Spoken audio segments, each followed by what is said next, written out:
গণতন্ত্ৰ ৰক্ষাৰ খাতিৰত ভোটদান কৰক, দেশৰ সংবিধান ৰক্ষাৰ খাতিৰত ভোটদান কৰক। আজমলক উৎখাত কৰিবলৈ ধুবুৰী মানুহৰ পণ বন্ধ। নহ'লে আমি আৰু যিসকল মানুহে বিজেপিক ছাপোৰ্ট কৰে সেই বিজেপিৰ অন্ধভক্তবোৰক কৈছোঁ, 2014 চনৰ জানুৱাৰী মাহত পেট্ৰল কিমানত কিনিছিল আৰু গেছ কিমানত কিনিছিল। যদি পাৰে তেওঁলোকে এই প্ৰশ্নৰ উত্তৰ দিয়ক। আৰু কৈ থাকে 60 বছৰে কংগ্ৰেছে কি কৰিলে, 60 বছৰত যদি একোৱে কৰা নাই। আমি জন্মতেতো ইমান ডাঙৰ হৈ জন্ম হোৱা নাছিলোঁ। দেশখন স্বাধীন হৈয়েতো চব বস্তু ওপৰৰ পৰা হৈ পৰা নাছিল।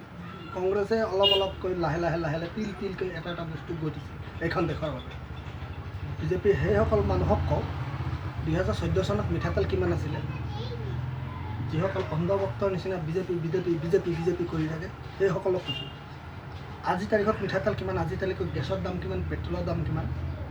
গতিকে অহা দ্বিতীয় আৰু তৃতীয় পৰ্যায়ৰ নিৰ্বাচনত যিসকল ৰাইজে ভোটদান কৰিব সেইসকল ৰাইজক উদ্দেশ্যি কৈছোঁ দেই, আপোনালোকে গণতন্ত্ৰ আৰু দেশৰ সংবিধান আৰু দেশৰ ন্যায় ব্যৱস্থা জীয়াই ৰাখিবলৈ ভোটদান কৰক। আৰু বিশেষ